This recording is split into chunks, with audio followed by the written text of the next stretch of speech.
नमस्कार, अजय चतुर्वेदी। मित्रों, आज मैं मणिपुर पर बात करने के लिए आया हूं आपके सामने। वो मणिपुर जहां करीब 21 महीने से गृह युद्ध जैसी स्थिति है। वो चाहे मैतेई हो या कुकी हो, आपस में ही लड़ रहे हैं, मर रहे हैं, कट रहे हैं। सेना भी वहां लगी।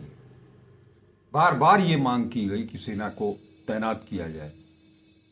हालात बेकाबू हैं, लेकिन इन 21 महीनों में केंद्र सरकार वहां के लिए कुछ भी नहीं कर पाई।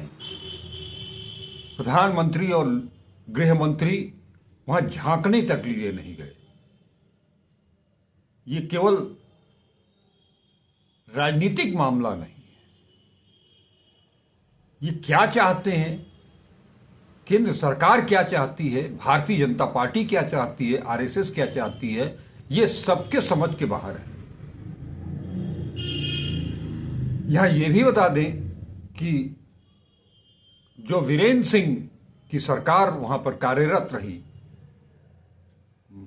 उनके खिलाफ भारतीय जनता पार्टी के विधायक ही आवाज बुलंद कर रहे थे। वो दिल्ली तक गए, अपनी बात उन्होंने रखी, लेकिन उनकी कोई नहीं सुनी गई। हालात अनियंत्रित, जाने का नाम नहीं, नाम तक लेना कबूल नहीं। वहीं विपक्ष के नेता राहुल गांधी तीन बार वहां गए और हर बार वो मैतेई से भी मिले, समूह से, कुकी समूह से भी मिले, और उन्होंने वहां से अपील भी की कि प्रधानमंत्री को, गृहमंत्री को यहां आना चाहिए।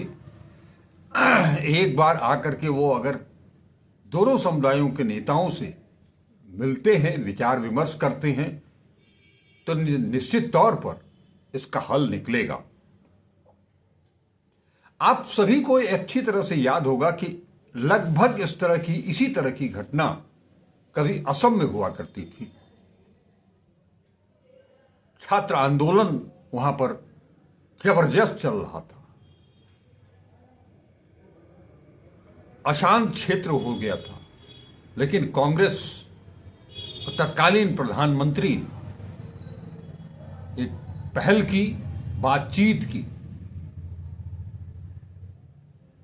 और वो पहल काफी सकारात्मक पहल रही।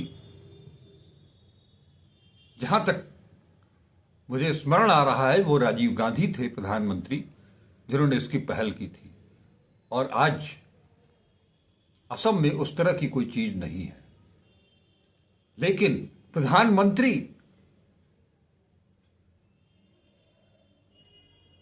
कभी नहीं गए, कोई पहल नहीं की। और अब जब कांग्रेस, मुख्य विपक्षी दल कांग्रेस ने विधानसभा में अविश्वास प्रस्ताव लाने की तैयारी कर ली थी, तब केंद्र सरकार को यह लगा कि भाजपा के विधायक भी असंतुष्ट हैं मुख्यमंत्री से, कांग्रेस ने अविश्वास प्रस्ताव ले दिया है, कहीं सरकार गिर न जाए। इस डर से मुख्यमंत्री का इस्तीफा ले लिया गया। वीरेंद्र सिंह ने इस्तीफा दे दिया। अब नए नेता का चुनाव होगा, उसके लिए तलाश जारी हो गई है। और इसी बीच प्रधानमंत्री विदेश दौरे पर चले गए। आप कह सकते हैं कि उनका विदेश दौरा पहले से निश्चित था, लेकिन मणिपुर की घटना भी कोई अचानक नहीं हुई है। इसे क्या समझा जाए? 21 महीने तक एक कदम भी नहीं उठाया गया कि वहां कानून व्यवस्था स्थापित हो सके, दोनों समुदायों के बीच सामंजस्य स्थापित हो सके, गृह युद्ध की स्थिति समाप्त हो सके। लेकिन 21 महीने के बाद लगभग आधा कार्यकाल निकाल लीजिए, 2-4 महीने इधर उधर, क्या भारतीय जनता पार्टी, प्रधानमंत्री नरेंद्र मोदी और गृह मंत्री अमित शाह की जो रणनीति रहती है कि जहां भी जिस भी राज्य में उनकी सरकार है, अगर एंटी इनकम्बेंसी है, वहां पर लोग नहीं चाह रहे हैं, जनता नहीं चाह रही है, और पार्टी के अंदर भी, विधायकों के अंदर भी असंतोष है अपने नेता को लेकर के, मुख्यमंत्री को लेकर के, तो मुख्यमंत्री बदल दिया जाए और उसके बाद की स्थिति संभाल ली जाएगी। जब चुनाव आएगा तब उन असंतुष्ट विधायकों को का टिकट काट दिया जाएगा और अपने हिसाब से नए लोगों को मौका दे दिया जाएगा। प्रधानमंत्री मोदी है तो मुमकिन है। हरियाणा में यही हुआ, वहां तो लास्ट मोमेंट में जाकर के मुख्यमंत्री बदला गया। जहां तक मुझे समझ में आ रहा है, केंद्र सरकार को, प्रधानमंत्री को, गृह मंत्री को मणिपुर के हालात से ज्यादा चिंता इस बात की है कि वो अगला विधानसभा चुनाव हार तो नहीं जाएंगे। अभी समय काफी है, लेकिन राजनीति के क्षेत्र में, चुनावी राजनीति के क्षेत्र में 2-2.5 साल का समय कोई ज्यादा समय भी नहीं होता है, और खास तौर पर भारतीय जनता पार्टी और आरएसएस के लिए। क्योंकि आरएसएस हो या भारतीय जनता पार्टी हो, ये चुनावों की तैयारी लंबे अरसे पहले शुरू कर देती है। जहां तक मैं समझ पा रहा हूं कि मणिपुर की जनता, चाहे वो मैतेई हो, कुकीज हैं, इनके बीच में जो द्वंद्व चल रहा है, युद्ध चल रहा है, उससे सरकार को कोई सरोकार नहीं है। वहां अमन चैन हो, इससे सरकार को कोई फर्क नहीं पड़ता है। उसे अपनी राजनीतिक गोटियां खेलनी है। सिर्फ इसीलिए वीरेंद्र सिंह का इस्तीफा ले लिया गया। मुख्यमंत्री वीरेंद्र सिंह के इस्तीफे के एक दिन के बाद, यानी कि 2 दिन हो गया, भाजपा नेतृत्व ने राज्य में नए नेता की तलाश शुरू कर दी है। पार्टी मैतेई और कुकी समुदायों को स्वीकार जो कोई हो, ऐसे नेता की तलाश की जा रही है जिसे मैतेई भी मान लें और कुकीज भी मान लें। लेकिन एक चीज और भी है कि इस बात पर फोकस है फिलहाल कि ऐसा मुख्यमंत्री हो जिसे दोनों ही समूह स्वीकार कर ले। इसके लिए पूर्वोत्तर राज्यों के पार्टी प्रभारी डॉक्टर संबित पात्रा को लगाया गया है। इम्फाल में राज्य के कई नेताओं से उन्होंने मुलाकात भी की है। अगले 3-4 दिनों में पार्टी नए नेता का चयन करने की स्थिति में आ जाएगी, ऐसा कहा जा रहा है। लेकिन यह भी कहा जा रहा है कि अगर सहमति नहीं बनी तो वहां पर राष्ट्रपति शासन लागू कर दिया जाएगा।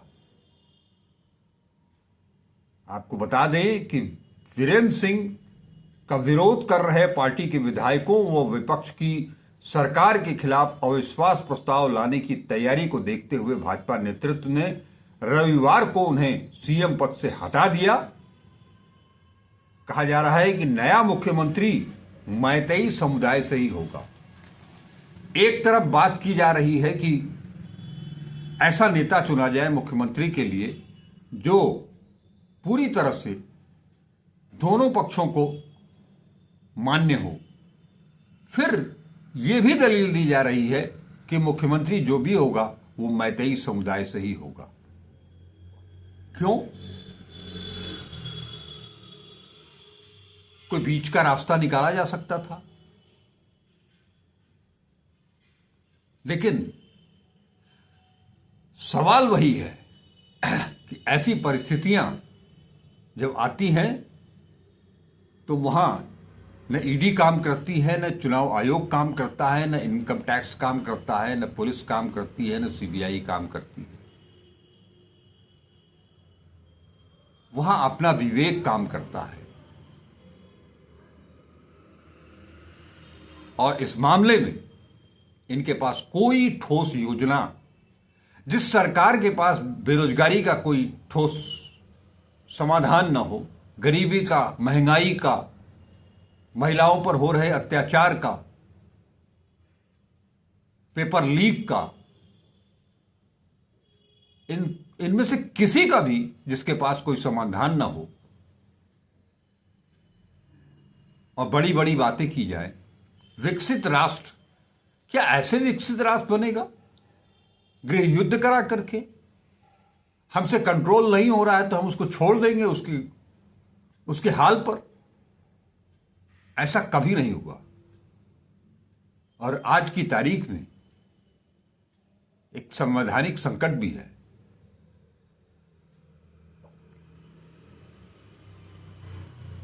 और इसका निर्णय जितना जल्दी हो सकता है उतना जल्दी किया जाना चाहिए, लेकिन इससे किसी को कोई सरोकार नहीं है।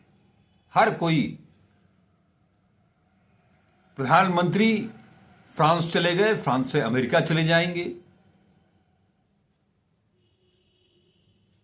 कहने के लिए भारतीय जनता पार्टी और उनके जो लग्गू भग्गू हैं उनकी तरफ से यह कहा जा रहा है कि ट्रंप ने उनको न्योता दिया है, लेकिन अमेरिकी शासन की तरफ से यह भी, इस बात का भी खुलासा कर दिया गया है कि उन्हें उनके ट्रंप की ओर से कोई आमंत्रण नहीं है। नरेंद्र मोदी ने और उनके लोगों ने प्रयास करके अमेरिका में यह कार्यक्रम तय किया है। ऐसे समय में वो वहां गए हैं जब भारतीयों को, देश को शर्मसार करते हुए बेड़ियों और हथकड़ियों में वापस भेजा गया। पूरा देश इस बात को लेकर के काफी दुखी था, लेकिन इनके चेहरे पर कोई सिकन नहीं पड़ती है। बाकी जो भारतीय जनता पार्टी सरकार के लोग हैं, वरिष्ठ नेता, दिल्ली में किसे मुख्यमंत्री चुना जाए इसकी गुणागणित में लगे हुए हैं। ऐसे में संबित पात्रा को यह जिम्मेदारी सौंपी गई है। डॉक्टर संबित पात्रा, जो हमेशा एक बयान देकर के अपने आप को चर्चा में केवल रखना जानते हैं, उसके अलावा और कुछ नहीं। अनाप शनाप जो भी आएगा वो। क्या संबित पात्रा मणिपुर की स्थिति को नियंत्रित कर लेंगे? मुझे नहीं लगता। संबित पात्रा वहां अगर गए हैं तो केवल बाकी जो कार्यकाल है उसको संभालने के लिए कि बीच मझधार में उनकी सरकार बीजेपी की न गिरने पाए, राष्ट्रपति शासन लागू न होने पाए, बीजेपी 5 साल का कार्यकाल पूरा करे। जो लड़ाई चल रही है वो चलती रहेगी। कोई ठोस उपाय उनके पास नहीं, कोई समाधान नहीं, और किसी से वो पूछ सकते नहीं हैं, क्योंकि उनसे ज्यादा बीजेपी आरएसएस नेतृत्व के जितना जानकार कोई है ही नहीं इस दुर्धरा पर। वन मैन शो है, और उस वन मैन को 21 महीने से जिसे स्थिति नियंत्रित करने का ख्याल तक नहीं आया, उसका समाधान कहां से निकालेंगे? क्या आपको लगता है कि प्रधानमंत्री और गृह मंत्री वीरेंद्र सिंह का इस्तीफा लेकर के राज्य में शांति स्थापित करने की पहल करेगी? क्या है उनके पास रणनीति? क्या है? किस तरह से जाएंगे? क्या करेंगे? कैसे शांति वहां लाएंगे?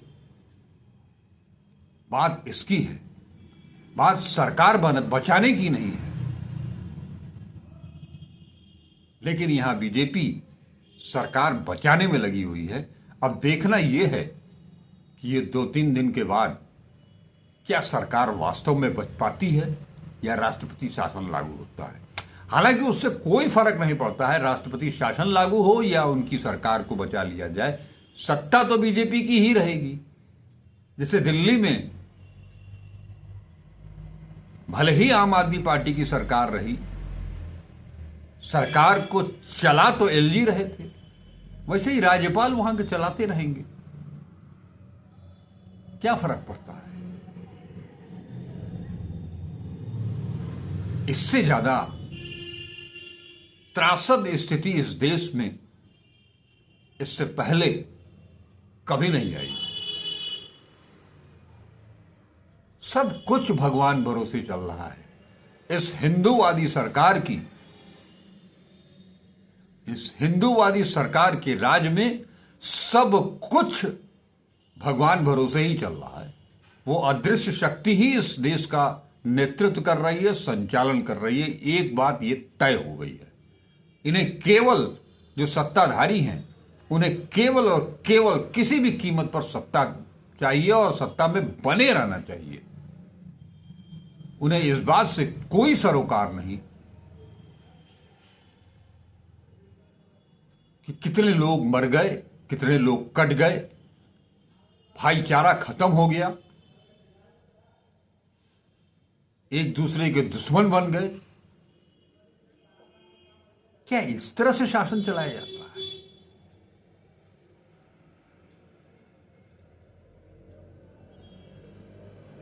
आज बस यहीं तक, फिर मिलेंगे। नमस्कार, अजय चतुर्वेदी।